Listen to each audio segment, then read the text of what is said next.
In case you missed it, you're allowed to be hot, smart, and rich. So let's get into it. Hi, angels. Welcome back to another episode of Hot, Smart, Rich. So I'm here with Katie, who flew in from Toronto. We have a really big weekend of my family meeting Courtney's side of the family. And so Katie flew in here a few days earlier to do some work, and we have just made it to film at the Spotify studios. Are you freaking out? I am kind of freaking out. Like, we got to the front door and I was like, oh my God, like, we're at Spotify. This is intense. Also, doesn't it like kind of bring back old corporate life for you? Because it did. Yeah. As soon as I walked in and there was like the iPad where you had to like punch in and you're waiting for someone to come and the receptionist is like, they will be with you now. Yeah, I'm going to message them on Slack, and Maggie and I are like, we have like 50 WhatsApp channels that we can't keep straight. I felt like a total throwback because I don't remember the last time Salesforce was honestly kind of the last time I was in this structured of an environment. Yeah. But they have this like really cool pod setup. So huge announcement is that we are officially managed by the Spotify Creator Podcast Program, which is so freaking cool. So freaking cool. And so with that, we get to use the Spotify studios. So not that we'll record here every single time, but obviously I had to take advantage of it when we were invited. Yeah. So they have this like really cool, what's it called? Pod Station? They call it Pod City. Pod City. Which I said we're like entering Love is Blind going into the pods. I can't relate because I don't really watch reality TV, but like it's a very interesting little, it is a little city, you know? There's like 12 rooms here. There's an engineer, Sam, shout out Sam. He's been amazing. Yeah. And then we got to meet with our account manager and a few other people at Spotify, and it feels like a dream come true. And this is why it's so cool working with your family, because you get to celebrate huge milestones with your sister. Yeah, there's just like nothing like celebrating something with someone who we know for the rest of our life we'll be able to talk about it and celebrate it versus like major milestones at work with other people. Well, even like driving here, you were like, remember last year, a year ago, we were driving to Expo and the Tesla and self-driving like drove a different way, and I like grabbed the steering wheel trying to like, those are memories that like, yes, it's work events that we're doing or whatever, but it's also like you're with your family. Yeah, and it's just like life. It's life. So we're here. I'm having a matcha with dairy milk, full dairy. Katie's having hopefully 10 shots of espresso because she's a little tired. Having a vanilla latte. But we've made it. And so now that we've made it, I'm just kidding. Now that we've made it, we are going to talk about something that people don't talk about. Yeah. Which is my NFTBA experience. Do you know what an NFTBA is, Katie? Well, through spending time with you, I'm aware that it is a natural fat transfer breast augmentation. So I have officially coined the term NFTBA because nobody talks about this surgery. I had nobody to go to. And now that I'm 3 weeks post-op, I want to spill the tea. And I want to talk about everything from cost to the surgeon to why I did it, to the pressure of plastic surgery, to my experience, down to like what the aftercare is like. Also, what it's like working when you are getting work done. Yeah. Nobody talks about the ramifications of the working girl that's doing these procedures. Like, we actually have to go to investor meetings and go to company meetings and be running investments. And it's like, it was a huge impact on our business that we were not expecting. So I feel like we need to touch on that towards the end. I also want to talk a little bit about some problems that I noticed in the space that like are actually areas for people to start businesses in. Both on like the practitioner side and also on the consumer side. Yeah. But I just really wanted to be as transparent as possible because I think that is what I lacked when I was making this decision. And to start with my why, I have always had a small chest, especially for my frame. Like I'm 5'7", which people always say they're like shocked by. They're like, I thought you were so much like, I don't know. Either people in person say that they think I'm shorter or taller. I forget which one. No, I feel like when you say I'm 5'7", they're like, what? I feel like you're shorter. Yeah, that means that they think I'm like plumper. But actually, just to dive right into that, that's been one of the hardest things about getting surgery, especially this surgery, because we'll talk about how inflamed you get is like this is the first day I'm wearing jeans in 3 weeks. Yeah. I live my life by working out, and not being able to have the flexibility to go work out and like stretch my legs and feel like I don't fit into my clothes has been a side effect that nobody warned me about and has actually been the hardest on my mental health. Yeah. And that's why they say there's like literal post-surgery depression. But to go back to my why, I have always felt really, not embarrassed, but just like really lacking and really like something was missing from my body. Yeah. And I think you guys have always joked, what did you call me growing up? The little mosquito bites. My mom and my sister, like they are not bullies, but like they would call my breasts mosquito bites. And I would say going into the surgery, I was a really like pushing a small B. Barely. Yeah. Barely. Yeah. Like just to be transparent, when I got fitted at stores was a 32B. Yeah. And I had kind of heard through the grapevine when I would talk about breast augmentations that there was like maybe something that you could do that wasn't an implant, but there was no research online. No one. Yeah. No one. And so I started to look into it and found 3 doctors across America. So one in Miami, Dr. Kraft, one in North Carolina, Dr. B something. And then through the grapevine, the celebrity grapevine, I heard that this doctor is the best at this specific surgery, which is the NFTBA, natural fat transfer breast augmentation. So obviously I wanted to do consultations with everybody, but I was like, I'm going to go to the person in LA first. Yeah. So I ended up walking into his office and immediately felt so comfortable. And the thing that they don't tell you about this surgery that is different from an implant, obviously they tell you, but they don't tell you the extreme of it, is that you are going to get fat literally liposuctioned out of your body, mixed around, and then re-injected into your breasts. If you don't know people that have had liposuction, you do not understand what that means. Like, I thought that was going to be the easy part and the breasts were going to be the hard part. Yeah. Inverse that. We'll get into that later.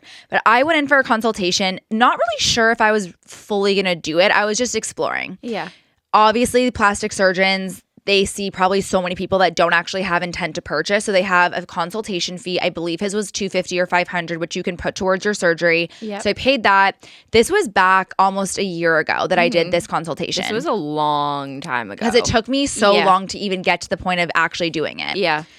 So we go, he's like, you are a candidate. There is enough fat if we take it from 8 different areas, but like you definitely don't need this surgery. And that's the first thing I loved about him. His name is Dr. Teitelbaum.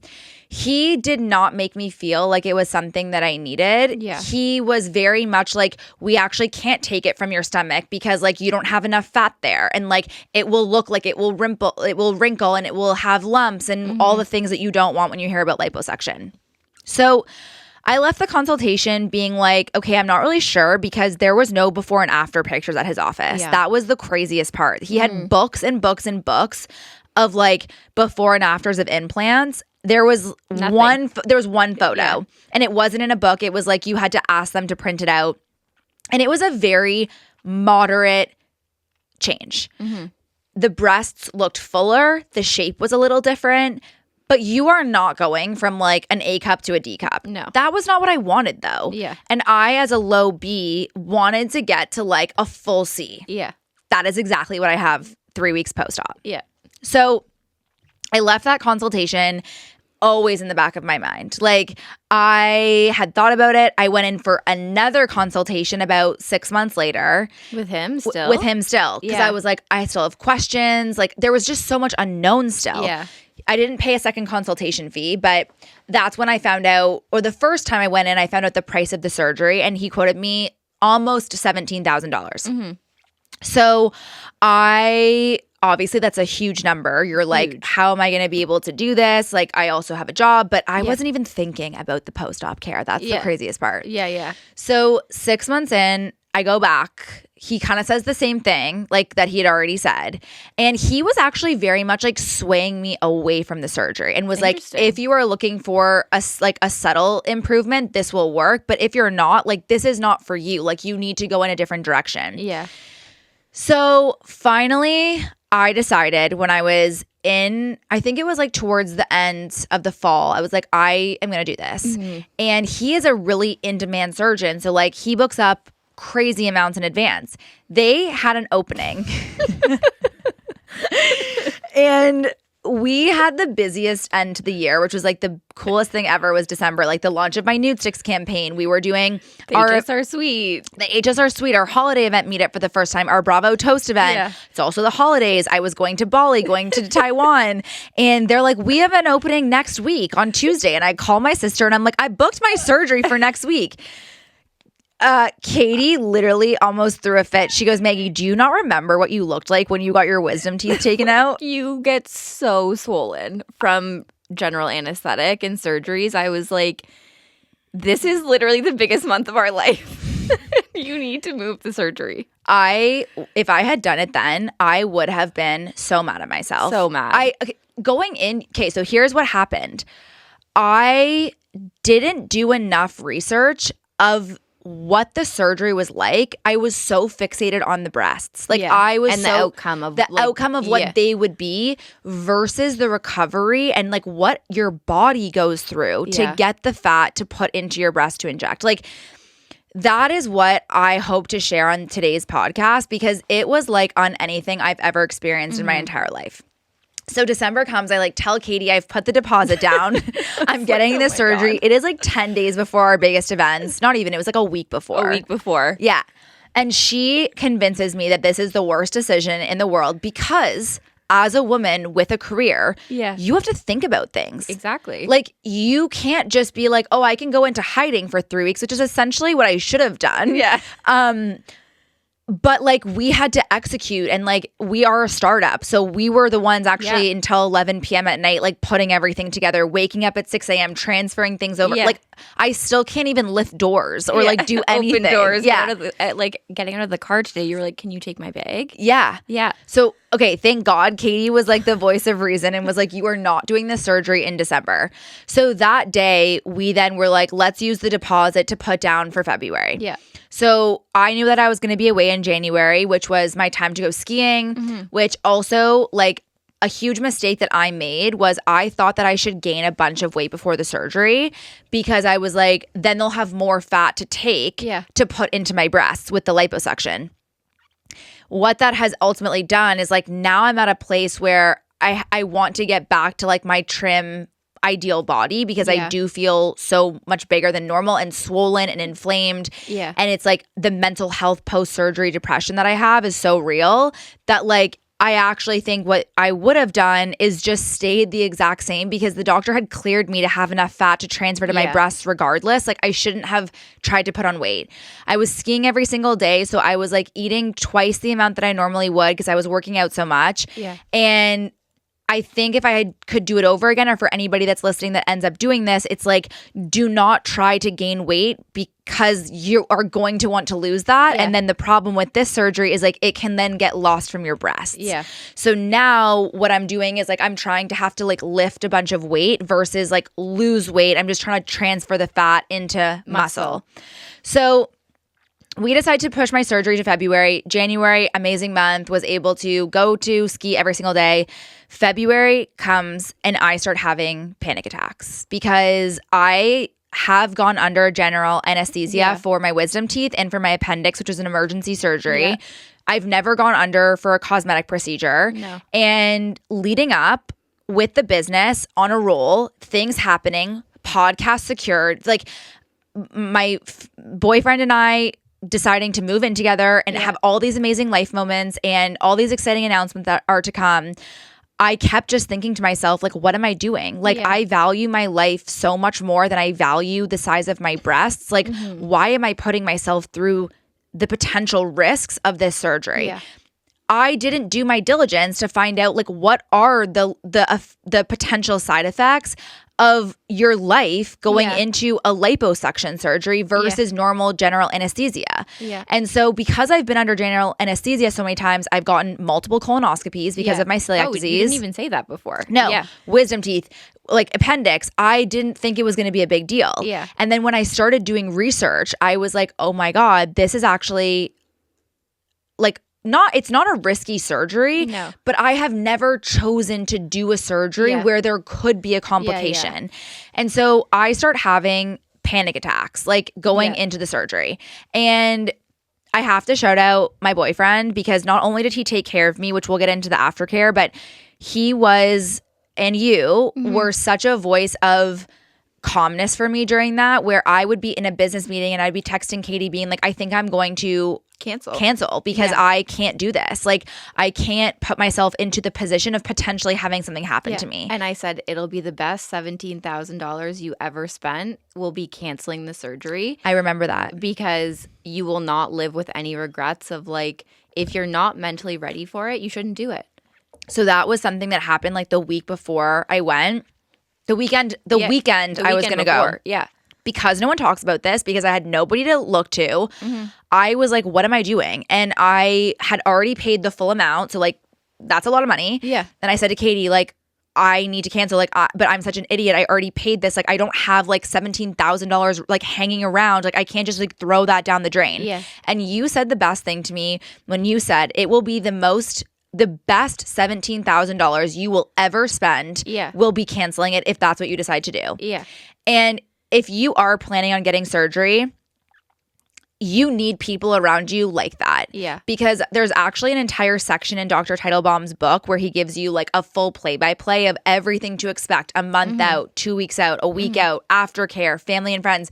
And they do talk about this post-surgery depression that you can enter into and like the impact of your friends and family around you, not even to mention your colleagues or your work. Like that's a whole other thing. Yeah. Which we're going to get into as like the people that run the business and then also employers and like people that have managed people if they were also going through this. So once you said that, I felt like I got control back. And once I felt like I had control, that's when I was like, okay, I need to go into the depths of the internet and like research this. And I, disclaimer, have never been on Reddit before this weekend.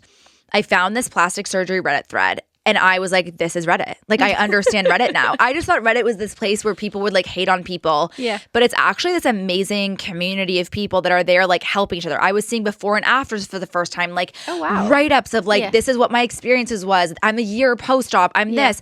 And I was like, oh my God, like, why is this on the dark web of the internet? Why can't this be like in on Cosmopolitan or on TikTok or like on a podcast? Yeah. So throughout the weekend, I started feeling like, okay, I am much more comfortable doing this surgery. Yeah. So I remember the night before the surgery, and Courtney and I had like the most beautiful moment of just like pure love with each other. And it made me just feel so comfortable going into it. You were texting me the morning of being like, are you still doing the surgery? Yeah, because when I said, literally we had the conversation where I was like, it'll be the best money you've ever spent canceling it. Then just like dead silence for like days. And I was like, having anxiety. I was like, is this happening or not? Like, I don't know what's going on.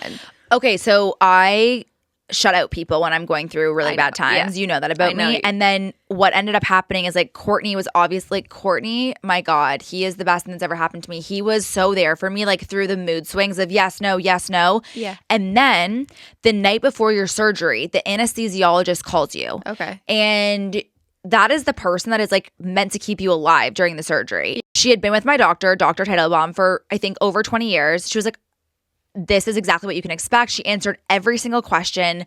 She made me feel so confident, so calm. She was just like no bullshit, like no like HR answers or like whatever. She just was like, this is the real thing. This is what you're going to come into. And I was like, okay, I'm ready. Yeah. And I think having the doctor, the anesthesiologist call you the night before, you just feel better. For sure. So it's like 6 a.m., you wake up, no food, no water. You go there. And Corey and I had this like really, well, he didn't cry, but I was like crying in his car. And we walk in, he's there throughout the whole thing, like holding my hand. We're filling out forms. And then every detail of the experience with Dr. Teitelbaum was like to a level that makes you feel so comfortable that I didn't experience any anxiety when I was there. So like you meet with the nurse that's actually like, I think it's like the attending nurse in the OR. They answer every single question. They're not rushing you through. They even give you like little nice robes to put over top of your surgical gown. So you don't feel like you're in this like surgery that reminded me of my appendix bursting or like all the like horrible surgeries that I've had. And then the anesthesiologist comes in. They answer all of your questions. They go over all of your health history to make sure that like they know exactly how much anesthesia to be giving you. And then Dr. T enters the room. Dr. T. Dr. T.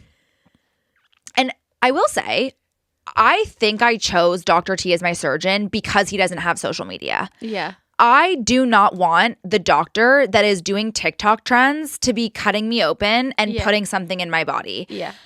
However, why I feel so inclined to share Dr. T's information and my process and my experience is like, he is the best at breasts. Yeah.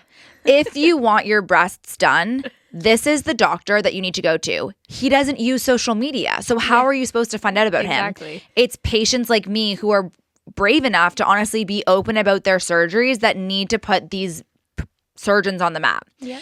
So he walks into the room. He has such a presence and such an aura. He is no bullshit. He's very experienced. He makes you feel like the most important thing, as he should, and answers everything.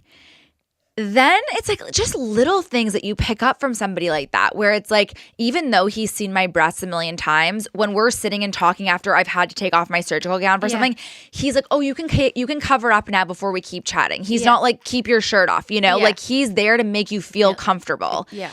So then once we had all signed off, it's me, Courtney, the attending nurse, the anesthesiologist, the doctor. He's like, okay, Meg, you and I are going to go take your pictures now. And like, this is the first time that I'm being marked up. Like, I knew where the fat was going to come from, but like seeing the pen actually get onto my skin was the first time that this became, it's like a whoa. This is happening. Like I'm getting surgery for the first time like this. So he marks me up. He then takes a bunch of photos. He then for the first time actually like showed me like a potential of what it could look like. And I think that was something that there isn't, again, a ton of before and afters. You're kind of trusting the process. The thing for me was that I didn't want to change the shape of my breasts. I love my breasts. Yeah. They were just mosquito bites. So they needed to be like 3X. Juicy mangoes. Yeah, juicy mangoes. So he shows me what it's going to be like. I'm in love. And then you immediately are like, okay, let's do this.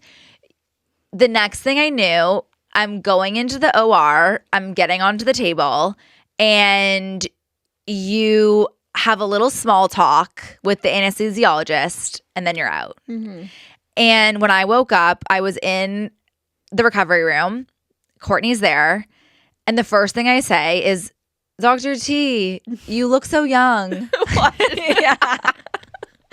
That's the first thing I said. I was literally like, I don't know why. He just looked to me like 20 years younger. I don't know why. So you're drugged up. The first day was the best day post-surgery because you can't feel or think or really remember anything, but like you have to get home, but that didn't hurt. Yet 2 days later, I like was holding my breast as we're going over the bumps. You realize how bad the LA like roads are when you're getting a surgery like that and you're just in so much pain. But the first day was, honestly, you just don't remember. You have to wear compression garments that they put on you, and I'm still wearing them. You wear like post-surgical ones the day of with like foam in it because you actually like leak a lot. And this is the thing that like, again, I didn't do my research with liposuction. Yeah. Like I didn't even want to say that I was getting liposuction because to me it's like I would never get liposuction if it wasn't for the natural fat transfer breast augmentation. It's not even really branded as liposuction. It's like it's natural fat transfer, but yeah, you have to get liposuction. It's liposuction. Yeah. Like I have had liposuction. Yeah, that's intense. And honestly, like this is the thing. Did you know liposuction was such a hard recovery? No, well, like I think that's to your point.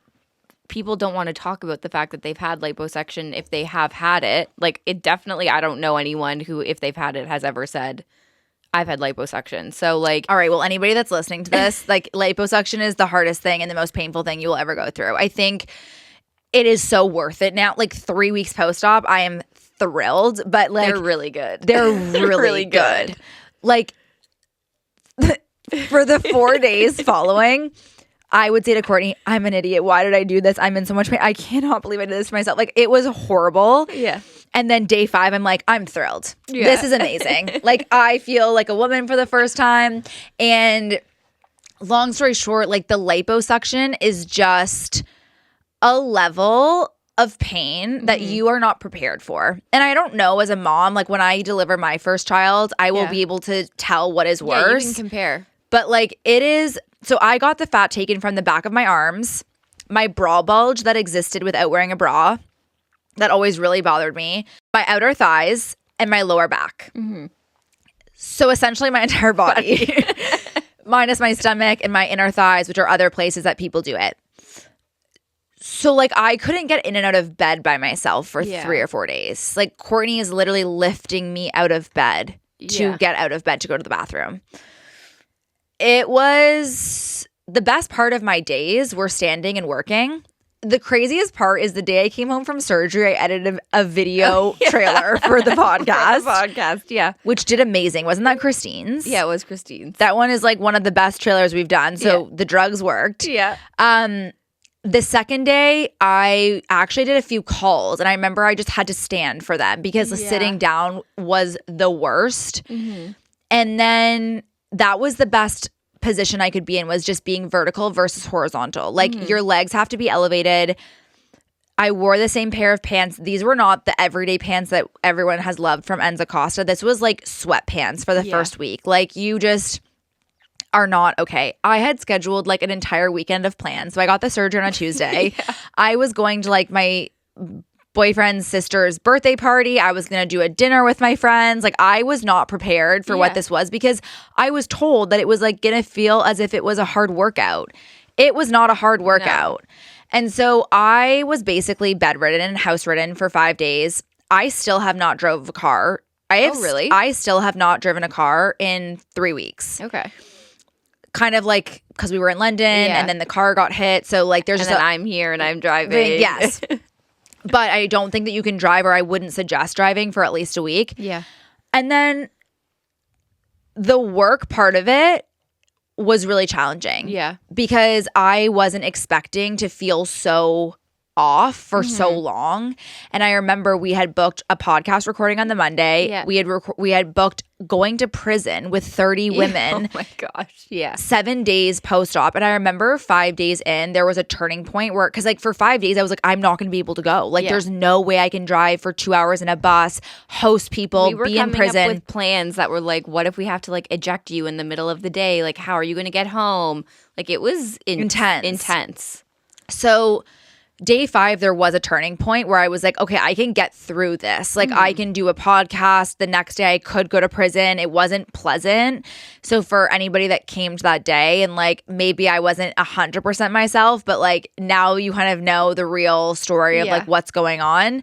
I think that's the hardest thing about when you choose to get work done when you work in a corporate environment is like, one, it's like disclosing it if you're comfortable with that, right? It's like you are going to be off for a few weeks. Yeah.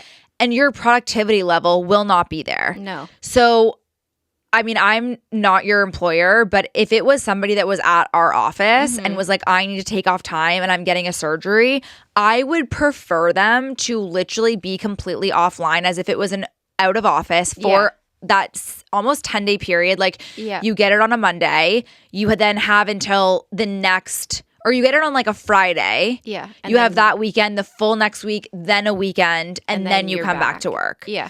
Because I think after 10 days mentally, you're okay. Mm-hmm. I didn't take any painkillers. I took one and then I was like, never again. So I think after 10 days, you would be good to go back to work. But I will say to this day, I still feel the effects of like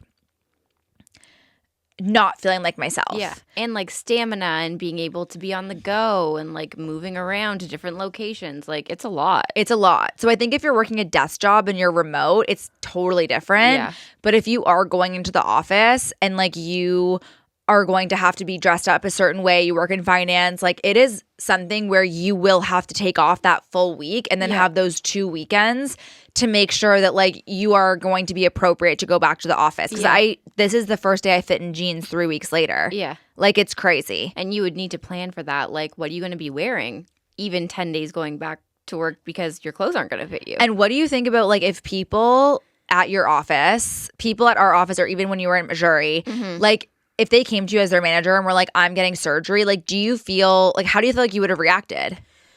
Well, I mean, I think it's totally dependent on the environment that you work in, right? Like when I was working at Missouri, we did have an experience actually of someone who had a very serious plastic surgery treatment. And it was like, because the environment was conducive, it was 75% women, people talked about it. a lot of women were new mothers coming off of postpartum. You're back at work. And so like that's a totally different experience where if the environment is conducive, I would encourage people to be as transparent as possible and just to like have a plan with your manager or your boss, whoever it is.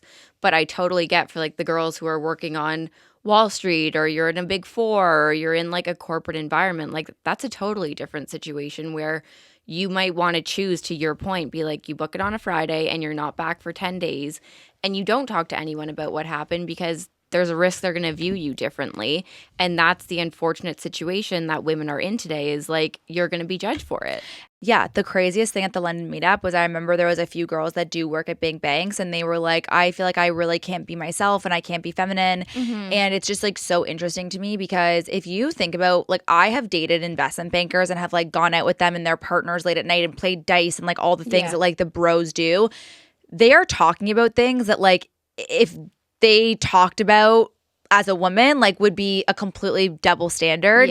And I think that's where like Hot Smart Rich hopefully is helping change the narrative because it's like it does not, and that's why I do post about stuff like this because it does help other women where they can be like, okay, yes, but like this girl does talk about it, you know? And I'm not saying that that's your invitation to just go and be like 100% transparent with your employer because some people are just not going to be okay with that. But I think also mentally to know that there are women that operate in your space that are doing procedures like this because it makes you feel less alone and less ashamed of it.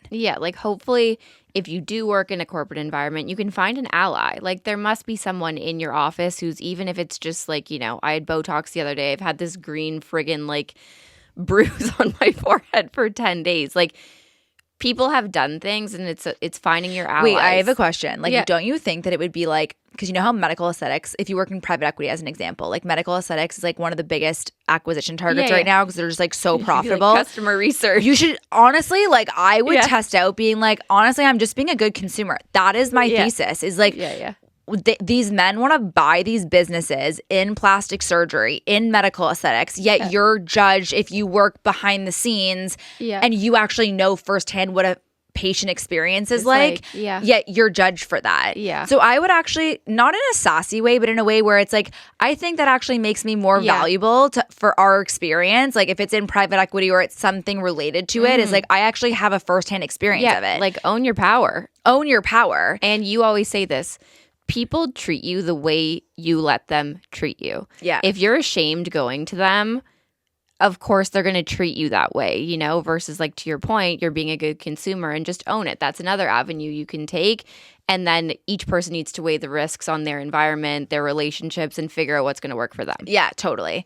Wait, so what was the experience at Missouri though? So we had someone who did have like a full plastic surgery experience, like a full body. And were they honest about it? They were honest about it. To everybody or just leadership? I mean, to like the people who needed to know about it, they were transparent about it.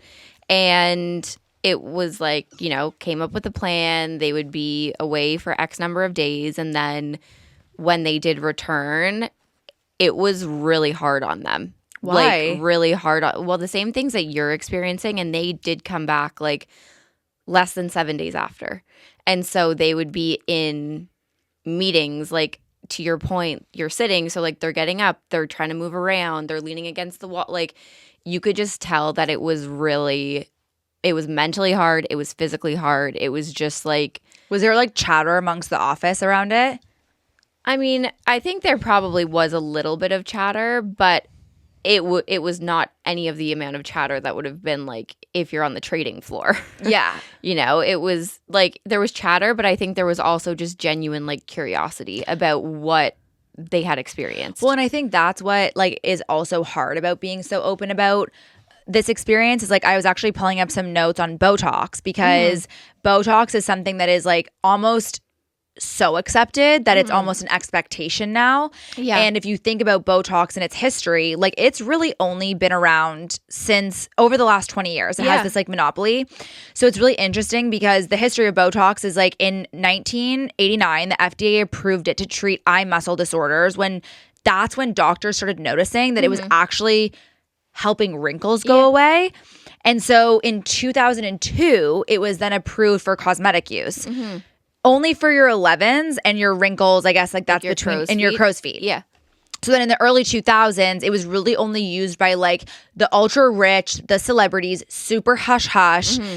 When celebrities started normalizing it in 2006, that's when it has just become so mainstream to the point where it's almost become like a Kleenex, where we use the word Botox to describe anything that is an entire category. Yeah. And so it's interesting because I think two things about this. I don't want to normalize surgery so that it's an expectation for people, but I think especially being on camera, we are so critical. Like right now, it's like I have a pimple on my face. I feel so swollen. And it's like I do start picking apart things about myself.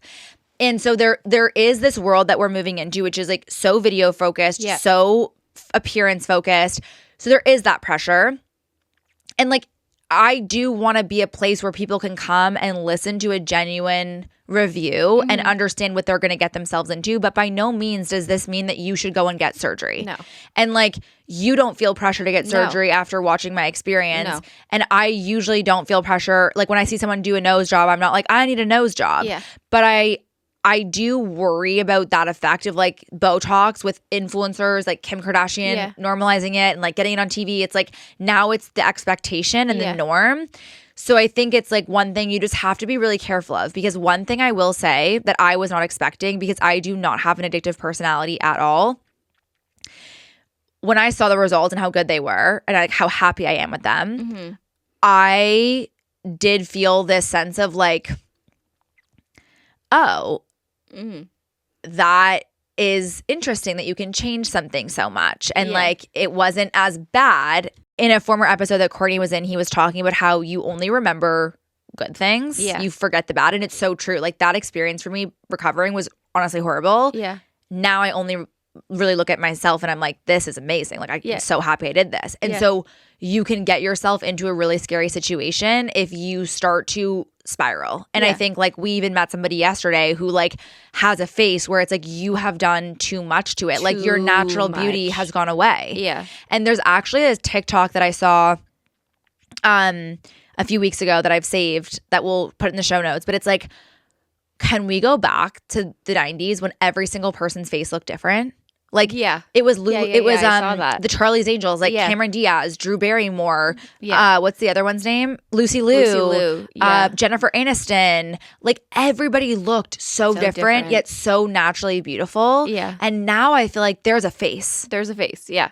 And it's like you just need to make sure that you're not going into the rabbit hole of like going too far. Yeah.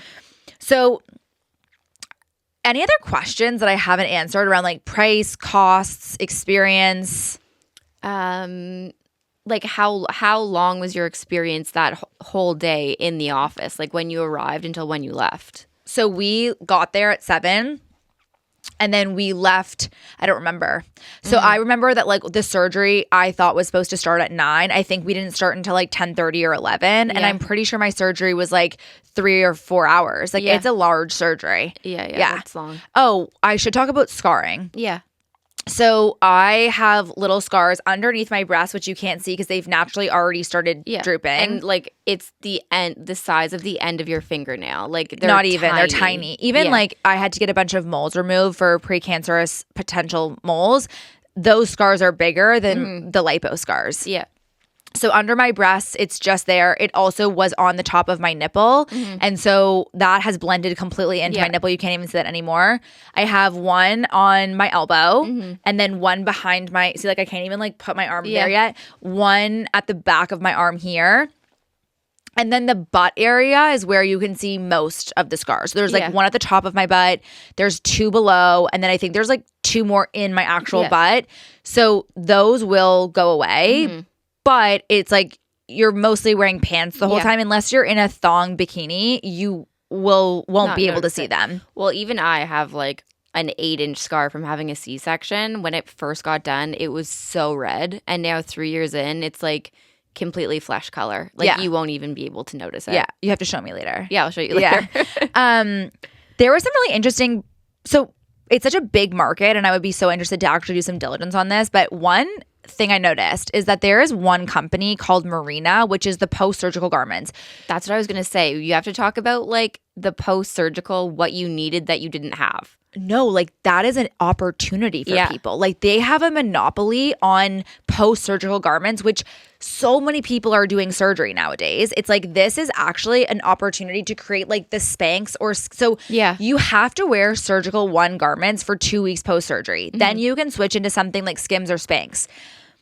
But like these garments are so like awkward and uncomfortable. And like I will say they are the best ones on the market. It's what my surgeon put me into initially. Once I had like woken up, I was wearing this stuff because they have to keep your compression and your swelling down. Explain why you have to wear them. Yeah. So you have to keep your swelling down. It also is supposed to help with lumps that I've heard. But like my doctor was like, no, if you're going to get lumps, it's because you went to a bad doctor. Like I have 0 lumps from the liposuction.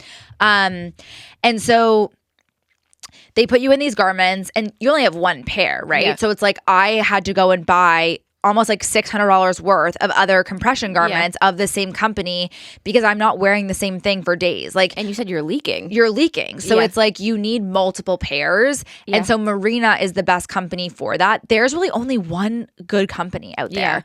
And I still think that there's a ton of room for innovation. Like as an example, the way that my arms surgical garment went on, it's like there's an opening for like the bra bulge area, which is like the only place that I felt like wasn't being compressed and was swelling.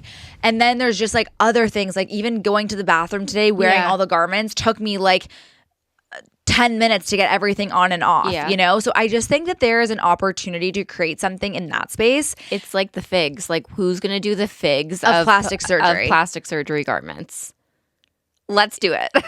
No, we're not doing that. But I think that there is a huge market for that. And like figs is an amazing, I'm so glad that you said that. Like who is building the figs of plastic surgery garments?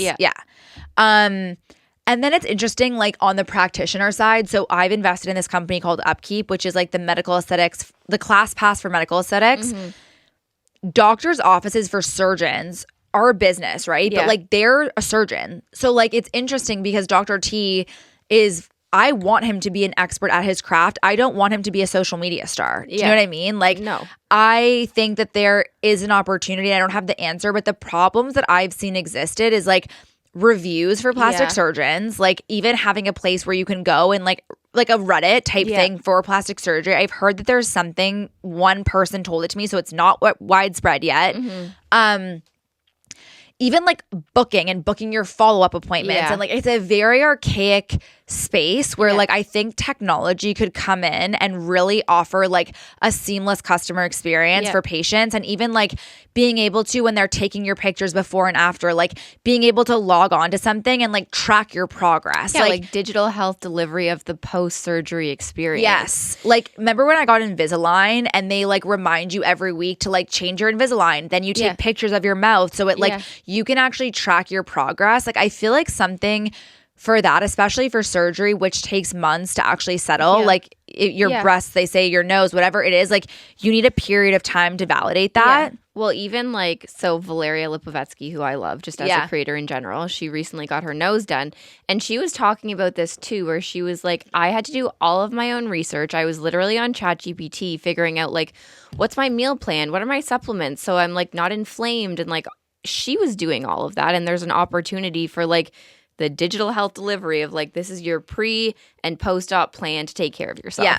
So those are 2 business ideas. If you're interested in building in the plastic surgery, medical aesthetic space, I feel like there's actually so many problems to solve. Yeah. And I think that patients are willing to talk about their experience because you're paying, let's just use mine, like $17,000. So it's like you are willing to maybe add on $50 a month for proper like post-surgical care. Well, when it's probably one of the largest cash outlays that people might make in their life beyond like a house, a car, and an engagement ring maybe. Totally. It's just crazy to me that like nothing exists beyond that Reddit community that I found. But yeah, overall, 3 weeks in, I am thrilled with my experience. Like I am a little nervous because there is a lot of chatter around like if you lose weight, you will lose it, which yes, it is your fat. It's like if you lose and gain a bunch of weight, your fat fluctuates, right? But because I'm not really trying to like lose weight, I'm trying just to tone up. I am hopeful that like it does retain. Oh, and this is the part that I was going to say. So when I woke up from surgery and Dr. T, I was like, Dr. T, you look so young. he goes, oh my God, I'm so happy because when we were injecting your fat, it wasn't moving. And we can tell that you are the type of patient that will retain like 80 to 90% of the fat. Yeah. And that is what is so hard about the surgery, because you can go in and the myth that I heard is like, oh, you'll only retain 30 to 50%. Yeah. That depends on how your body metabolizes and like moves fat around. And from what Dr. T said, he's like, it's really hard because pre-surgery, we really can't tell whose fat will stick and whose will like just be more at risk to potentially go away. Yeah. And he said after the surgery, literally the minute I woke up, he was like, you are just one of those patients that will retain 80 to 90%. Yeah. Which makes me feel really good. But also going into it, you don't know. It's a huge risk. It's a huge risk. Like you can pay close to 20 grand, go through the pain. And then if you only retain 30%, I went into it thinking that was going to be my result. And there was like a thing I really wanted to switch, which was like that bra bulge that I naturally had without wearing a bra, that I was like, even if that gets fixed, I'll be happy. Yeah. But I also think there's another business idea where it's like, how can they have a test that tells? Yeah. Where you can go in for like a pre-op little like whatever it is, and within an hour you'll know if it's worth it to spend $17,000 or if you should just get breast implants. Yeah. Which I still don't like. And it's funny, I'll leave the episode as kind of a cliffhanger. Like, we will continue to update you guys like 6 months and a year from now. They say that your results will like be kind of full done like after 3 months. I actually got cleared to work out yesterday. So that's 3 weeks post-op. I got cleared to work out. I'm going to wait another week and then start just lifting weights. But I don't know what my decision will be if a year from now the fat has gone away. Yeah. Because now experiencing what I've experienced, it's like I don't want to go back to not having breasts. Yeah. But I also don't want to be one of those people that has an implant. So it's TBD. Like TBD. I'll keep you guys posted. I hope that if you were listening to this, it is really helpful, because I wish that I had this type of a conversation when I was going through it. And I hope that you leave this episode also knowing that you definitely don't need surgery. This is not the point of this. This is just to be a resource for anybody that is considering it. But you don't need surgery. You're definitely beautiful enough. And I am actually so excited about this idea of like having individual faces again and having like a distinct look. Yeah. Because I think that is truly like what people crave. And I think that is what is the hardest part about surgery is like things come into trend and then leave. Yeah. And so just owning who you are, being naturally beautiful is, I think, the most important sign of beauty. And it's truly like the only lasting part of beauty is like inner confidence. And I think if you have inner confidence, doing something to elevate your life or something you've always wanted to do, there isn't anything wrong with it. But don't do surgery if you're chasing confidence, because that's never going to solve itself if you're going under the knife. Like the only thing that will solve what you want to fix is working on the inside of yourself and your inner confidence. And then if you reach that, then yes, go and get something done if you've always wanted it. But one does not equal the other. You also waited a really long time in your life to actually do anything, which is something I wanted to mention was like, you know, there's so much pressure on young women nowadays, and you see these girls going in and getting their breasts done, like Alex Earle when she's 18 years old. And like you've waited until you're in your 30s. 32. To work on the confidence and do the inner work, like heal your child, all that kind of stuff. And like, I love what you said about don't do it for confidence, because it will never solve that problem. It's actually such a good point, and it's something that like I didn't even really think about, but I've wanted this surgery since I was 18. I waited until I was 32 to do it. Yeah. And one, it's like I paid for it myself. Yeah. And like I felt like I had really done the work to be the best version of myself without doing anything cosmetically. Yeah. And once I achieved that, now it's like I wasn't going and solving for something that I could never find. Yeah. You fixed the things that you wanted to gain internally. And this is just like the icing on top. Yeah. Yeah. Yeah. That's a really good point. I'm really happy that, see, this is why I need you on the podcast. This is why we need to, I'm here. This is why we need to protest till Katie moves her family to LA. Every time I'm here, Maggie's like, so when are you moving? When are you moving? Honestly, it's one of those like blessings and a curse. Like we can do so much together, and it is so fun having your best friend around, like especially working with your family. It's like we can have these conversations, or like post-surgery. Our life is very different than a lot of people's, where like we had to do calls and almost like you are kind of a proxy for me, where it's like I had to cancel a lot of more, I would say, important things, and like you're able to get on the phone with them, you know? It's also different when you're saying it's my sister and my business partner versus like, here's my business partner. People just treat you differently. So I know our situation is unique, but for anybody that's listening, I hope this was helpful. Let us know any other questions that you have in the comments. We're going to link Dr. Teitelbaum's information. If you are thinking of doing any breast augmentation work, he is who you absolutely need to go to. He is the best. I do not get paid to say that. Like, I don't get a kickback or referral fee. Like, he is genuinely the best human, the best doctor, and I would trust nobody else with my breasts other than him. And obviously my boyfriend.